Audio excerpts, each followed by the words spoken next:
Bueno, yo te voy a dar un par de ideas locas que, no, si no son tan locas, que he meditado en años sobre esto de la regionalización. Yo de partida estaba muy entusiasmado cuando se creó el cargo de gobernador regional, porque yo tengo la idea del gobernador regional como el gobernador del estado en los Estados Unidos. Yo viví unos años en los Estados Unidos con un gobierno estadual en contrapunto al gobierno federal o nacional. Pero hasta el momento el gobernador regional no tiene muchas facultades, algunas decisiones en materia, bueno, va a dirigir el CORE, en fin, pero va a tener el personaje al lado del delegado presidencial, que es el nombre que pasa a tener el intendente, que acaso siempre debió llamarse así, delegado presidencial, porque la gente quizás no lo sabe, el intendente no representa a la región, el intendente representa al presidente de la República en la región, es representante del poder centralista de Santiago. Es el Pero yo ejecutor de sus además he políticas. pensado que las regiones, claro, y que las regiones deben competir incluso entre ellas. Yo creo que la nueva constitución debería establecer que las regiones autónomamente pueden establecer regímenes de orden tributario, de orden aduanero, de un montón de normas que faciliten, por ejemplo, a inversionistas establecerse en una región y no en otra. Y también políticas propias, por ejemplo, en materia educacional. ¿Acaso, por ejemplo, una región quiere favorecer y desarrollar que se creen muchos eh, cargos técnicos de nivel medio? Lo que se queja mucho la empresa privada en Chile, de que está lleno de ingenieros u otros profesionales con posgrado en el extranjero, pero no hay gente que haga la pega, que al final se traduce en arreglar el computador, en girar las tuercas, en fin, lo que es la producción. Hay una tremenda deficiencia, falta de técnico en Chile, y eso lo podría definir una región y hacer, por ejemplo, una región también podría decidir como esta, hacer del inglés un segundo idioma regional.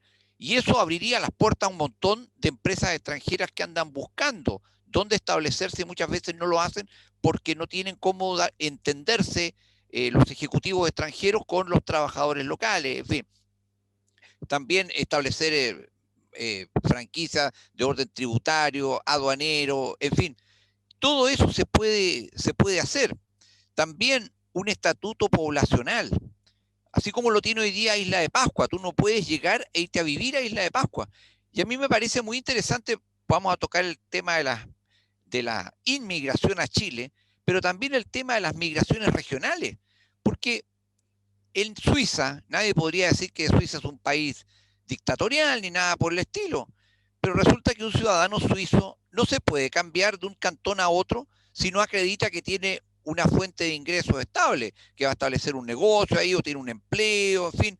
Y de esa forma que se evita que se va ya traspasando o transmitiendo pobreza, desempleo, en fin. Bueno, son todas esas cosas que tiene que abordar una región para ir creando su propio ámbito, su propio hábitat con sus características propias. Eso es lo interesante de todo esto.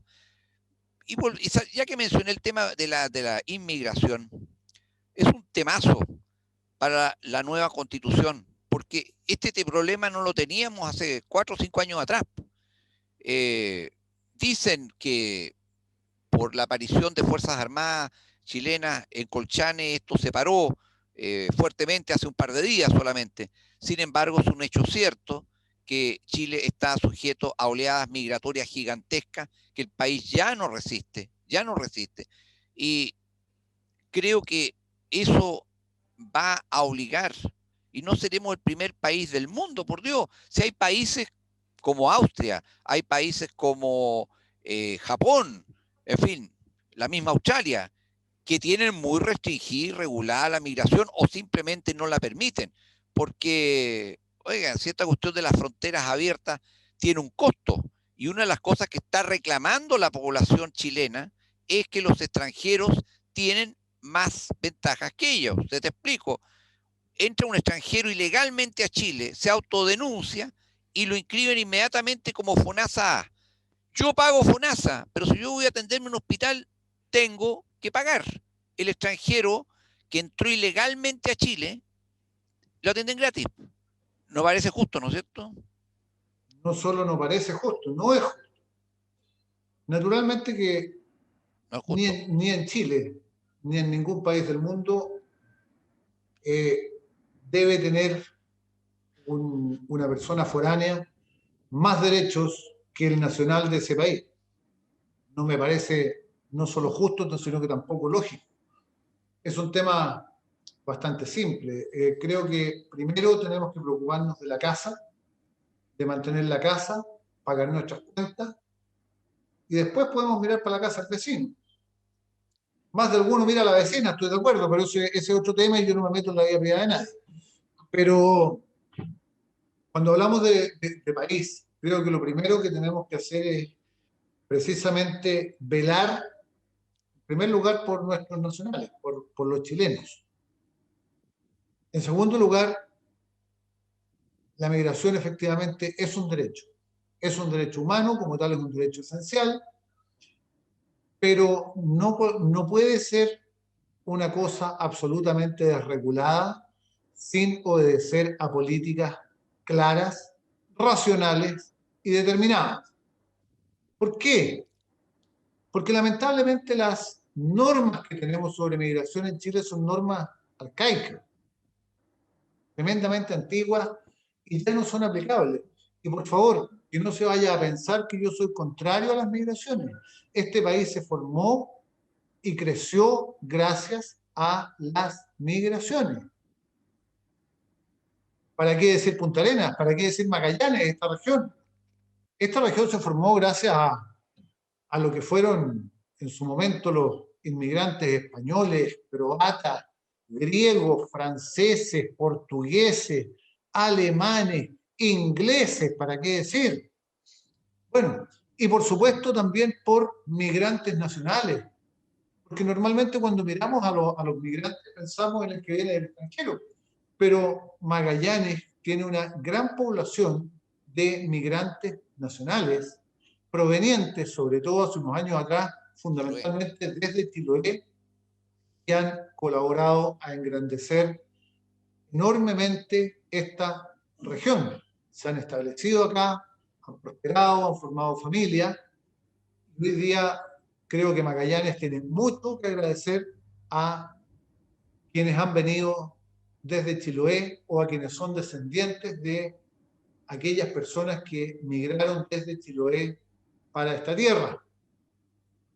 Por lo tanto, eh, yo de verdad creo que es buena la migración, pero en la medida que es una migración controlada. No es posible que no exista ningún tipo de criterio, por dos razones. Primero, porque puede traer perjuicio al nacional, y segundo, porque también puede traer perjuicio al migrante. Si vamos a recibir a alguien que se vino buscando una vida mejor, bueno, démosle eso, démosle una vida mejor. Compartamos lo que podamos compartir en bien de esa persona que dejó su tierra en otro lado para venir a establecerse a un país de adopción, pero en forma racional, porque a esa persona tenemos que darle trabajo, tenemos que darle proyección, tenemos que darle salud, tenemos que proveerlo de un montón de cosas, pero si no las tenemos ni siquiera para los chilenos, ¿qué le vamos a dar? ¿Vamos a compartir miseria? ¿Lo vamos a dejar a la intemperie? Cualquiera que haya ido en los últimos meses a Santiago habrá visto probablemente la costanera ahí al lado del río Mapocho llena de carpas.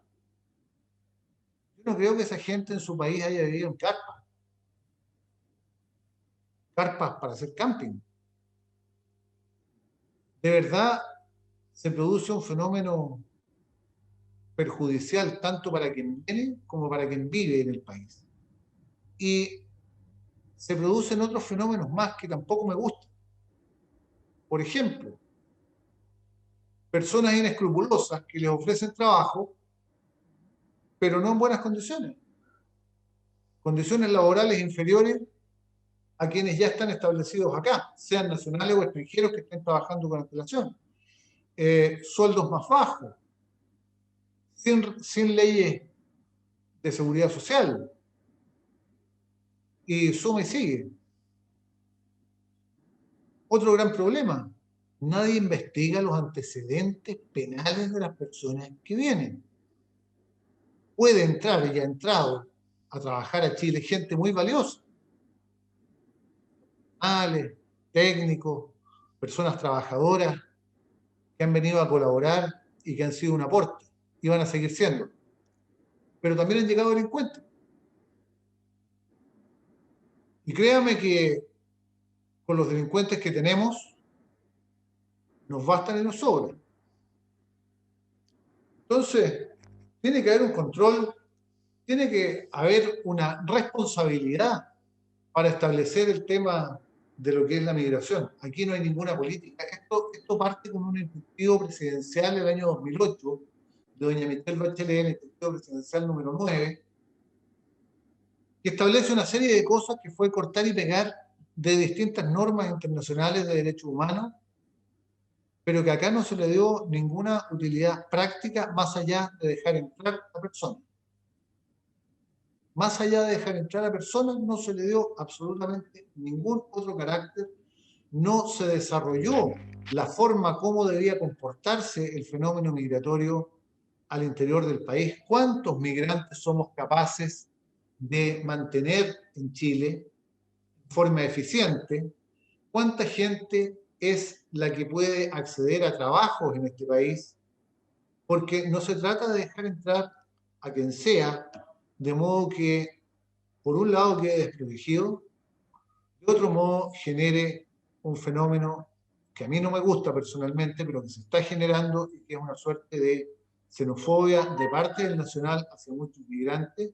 Y tampoco me gusta la idea de que se formen verdaderos guetos de extranjeros en los cuales el chileno no tiene cabida.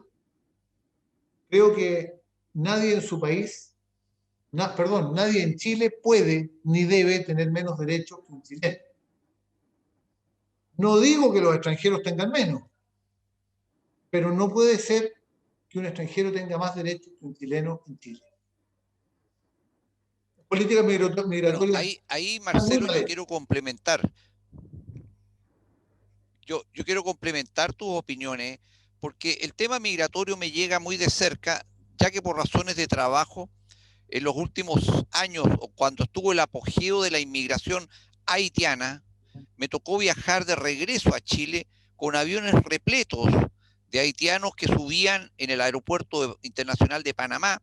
Panamá no los deja entrar, solamente van de paso ahí, y repletan los aviones, y fui testigo presencial de cómo gente que se nota que anda con ropas prestadas, que ninguna de ellas es propia, organizadamente, con monitores, se repartían sobres amarillos con instrucciones, dinero adentro, en fin.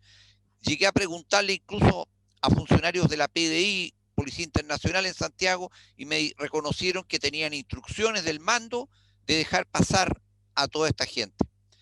Resulta que esto de la migración es una cuestión muy amplia. Migraciones ha habido siempre en la historia humana. Hay una migración que es natural y obvia de los países limítrofes, es decir, es como natural y obvio que haya peruanos, bolivianos, argentinos, incluso en Chile. Ya cuando estás o vienes de más allá, si es una oleada masiva, es sospechosa la cosa. La cosa es sospechosa.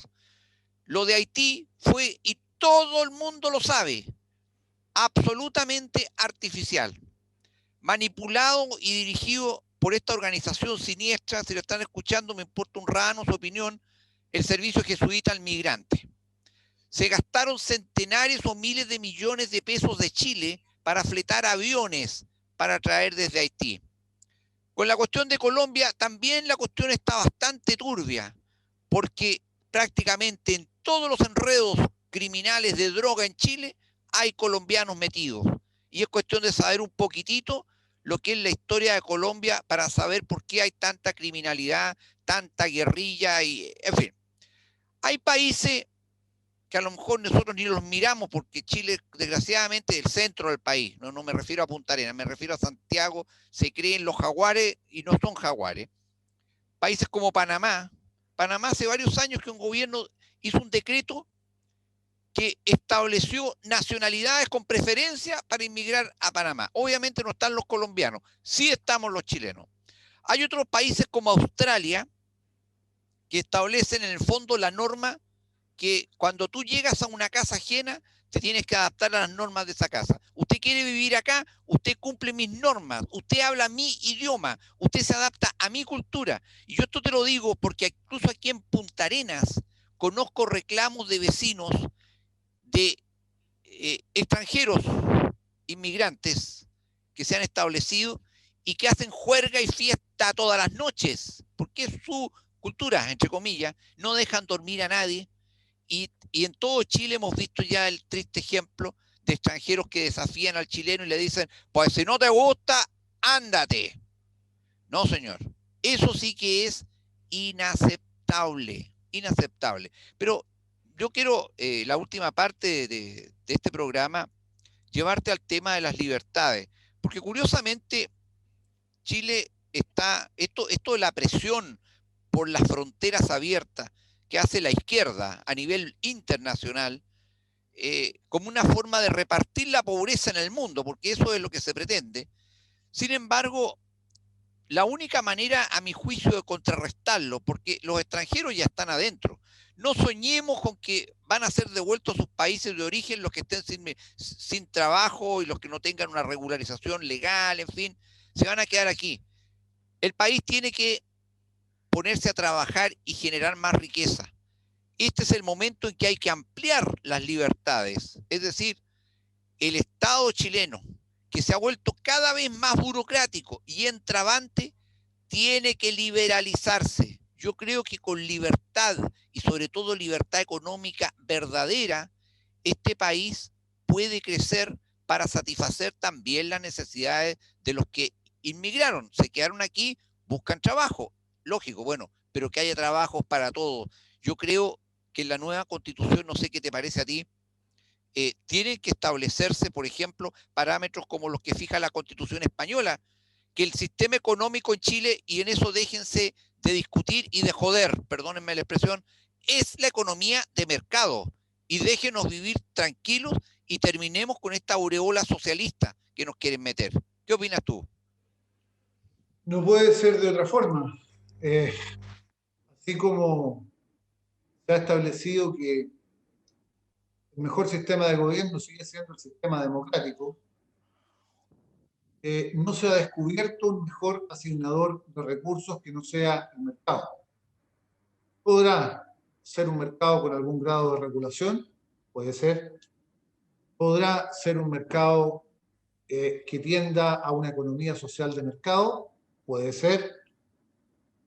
Formas puras de mercado como las que hablaba en su época Milton Friedman, simplemente con la mano invisible, no existen, no se dan, no se han dado y no se van a dar. Pero sin lugar a dudas, no hay otro mejor asignador de recursos que el mercado. Y la única manera de generar riqueza es precisamente generando empresas, generando las libertades necesarias, generando tributos racionales que incentiven precisamente la generación de empresas y con ello la generación de empleo. Y si hay empleo, significa que hay gente que va a manejar recursos. Si hay recursos, esa gente va a destinarlos al ahorro, a la inversión o al consumo, y entramos en el flujo circular de la economía, porque vamos a tener que producir para esas personas, para satisfacer sus necesidades, que son muchas y recurrentes, y vamos a generar más trabajo, y vamos a tener más gente empleada. Y la idea es precisamente tender a eso, tender al pleno empleo. Definitivamente el Estado o los estados no tienen recursos, no tienen dinero, no tienen plata. La plata que tienen es la plata de nosotros, de los contribuyentes. En definitiva, que cuando los estados más suben los impuestos, ¿qué es lo que hacen? Le bajan el sueldo a la gente. No es otra cosa. porque en definitiva le meten la mano al bolsillo ¿a quién? Al contribuyente. ¿Y qué es lo que hace la empresa? ¿Qué es lo que hace el comercio cuando le suben los impuestos? Sube los precios. Sube los precios. ¿Y qué pasa con la plata de nosotros? Alcanza para menos. O sea, en definitiva, cuando el Estado dice yo voy a dar un bono, si no tiene la plata para dar el bono, cuando nos quita a toda la gente plata a través de impuestos, lo que está haciendo es bajar los sueldos reales de las personas, porque en definitiva al encarecerse la vida, aquellos que perciben como ingreso por su trabajo, ¿qué es lo que termina haciendo? Termina siendo un ingreso que le permite adquirir menos bienes, menos servicios, y que en definitiva significa que si se desvalorizó su dinero, su sueldo, su ingreso, bajó. Así de simple. Da lo mismo que le digan que gana 100.000 pesos más, 200.000 pesos más, y en definitiva esos 200.000 pesos más no le alcanzan para hacer lo que hacía cuando no los tenía. Por lo tanto, creo que lo que se debe hacer es generar incentivos precisamente al mercado, a generar empresas, a generar en definitiva riqueza. Eso es lo único que nos lleva a ser un país próspero, para que las personas puedan progresar en nuestro país, nacionales y extranjeros. Pero eso es lo que nos lleva, que logremos precisamente que se tienda al pleno empleo. Es cierto que solamente ha habido, que no existe, digamos, un país que tenga absolutamente pleno empleo, pero por lo menos que tendamos a eso y que tendamos a que la gente tenga trabajo y tenga trabajo con sueldos dignos y no con sueldos de fachada. Yo creo, Marcelo, que ese es precisamente el secreto de la prosperidad. Mayor libertad, mayor libertad. El Estado no puede seguir creciendo, al contrario, tiene que achicarse y tiene que racionalizarse. ¿Cómo? A través de la regionalización autonómica efectiva. Reducir su tamaño, reducir los impuestos que nos saca. Así es como se formaron y crecieron los famosos Estados Unidos de América. Llegaron durante el siglo XIX oleadas de inmigrantes, fronteras abiertas. Solamente tenían que hacer cuarentena en la entrada por razones de infecciones que pudieran llevar desde otras latitudes, y después a trabajar, a poblar un territorio nuevo. En fin, Chile todavía tiene territorios como mismo Magallanes despoblados, en que hay muchas posibilidades, pero para eso tienen que liberarse un montón de trabas. Años atrás se hizo un estudio que demostraba que en Chile, en promedio, de toda clase de actividades, para iniciar una empresa nueva y una actividad demoraba 6 meses en los trámites. En los Estados Unidos, el promedio era de 5 días. Y a eso debemos tender. Liberalizar la economía, menos trámite, y de esa forma fomentar que se creen más empresas. Porque mientras más empresas haya, más se diversifica y más crece la economía. Hay una relación directamente proporcional.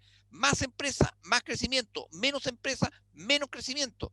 Y a eso debemos tender. Y las empresas se crean, se establecen donde hay más posibilidades. En consecuencia, la nueva Constitución, pienso yo, debe liberalizar un montón de trabas que estaban pendientes. Muchos se dice que Chile es un país capitalista, dominado por el capitalismo. No, señores, Chile es un proyecto de capitalismo a medias, invadido de mercantilismo, porque aquí muchas actividades, muchas, están al amparo y al alero del Estado, partiendo por la misma banca comercial, con leyes que la protegen y que impiden la competencia del extranjero. Entonces, metieron o nos metieron miles o millones de extranjeros en Chile con distintas causas, razones, en fin. Bueno, ahora dennos la libertad para que el país pueda crecer y pueda atender las necesidades de todo el mundo. Yo creo que estos temas en la nueva Constitución para el siglo XXI son temas apasionantes que te van a tocar, Marcelo, ver ahí, porque nunca nadie los había querido ver, y sobre todo hay que hacer uso de la libertad de expresión, decir las cosas como son, porque en Chile existe una cultura de la hipocresía, de las verdades a medias, de las cosas que se tapan, del eufemismo. Yo creo que hemos avanzado bastante en ese sentido. A mí por lo menos me gusta que se digan las cosas claras y yo creo que a ti también, ¿no es cierto? A mí no me cuesta decirlas claras y me da lo mismo a quién le guste y a quién le disguste. Ese es el problema de él, no problema mío. A mí me gusta que las cosas sean lo más claro posible. Y por esa misma razón, estoy totalmente de acuerdo. Hay que otorgar más libertad de empresas, sobre todo en esta región. En esta región, además, hay que otorgar franquicias tributarias, pero de verdad. No solamente una rebaja de IVA en un sector denominado zona franca. Creo que la zona franca o el régimen franco debería extenderse absolutamente a toda la región. No veo ninguna razón para que Y a todas exista, las actividades. y a todas las actividades también. Y a todas las actividades también. Claro, hacer de esto un centro libre financiero, por ejemplo, ¿por qué no? ¿No es cierto? Indudable. Que se venga a establecer banca internacional, pues. No sé Sí, si es pues. un sueño, Si pero tenemos sería un muy tremendo bueno. aeropuerto, aprovechémoslo. Sí, Y, pero por supuesto. puerta de Bueno, entrada estamos también. llegando además, bueno, estamos llegando ya al término de nuestro programa. La hora pasa veloz, pero ha sido una conversación muy interesante para que la gente pueda, tus electores, ir conociéndote y se den cuenta de que tienes los elementos de juicio suficientes para ser constituyente, porque no vas a ser diputado, no vas a andar construyendo calles, caminos, ni tramitando pensiones, no, ni siquiera creando leyes. La ley, la constitución, para que esa constitución nos Pero la ley permita fundamental. desarrollarnos como país de una vez por todas en el siglo XXI, sin excusa. ¿Eh? Eso es lo que necesitamos, una constitución moderna, una constitución que permanezca, una constitución que no esté ideologizada desde ningún punto de vista, pero una constitución que sea capaz Sí. de trascender a los distintos gobiernos que se sucedan en el futuro y en lo posible por mucho tiempo. Los países desarrollados, los países prósperos, son aquellos que tienen pocas constituciones. Un Así es. gran ejemplo de subdesarrollo es precisamente tener muchas constituciones y algunos incluso tienen más constituciones que años de vida independiente. Creo que no es bueno para un Estado como Chile tener, estar cambiando constituciones a cada rato. Un fenómeno de esa naturaleza es absolutamente contrario a lo que todo el mundo busca y necesita. Porque si hay algo que el país necesita, es tener certeza y seguridad jurídica. El marco, el marco normativo dentro del cual nos vamos a mover y cómo nos vamos a mover en él. Eso es lo que nos tiene que proporcionar una buena constitución. Gracias, Claudio. Gracias, Marcelo. Hasta luego. Gracias. Hasta luego.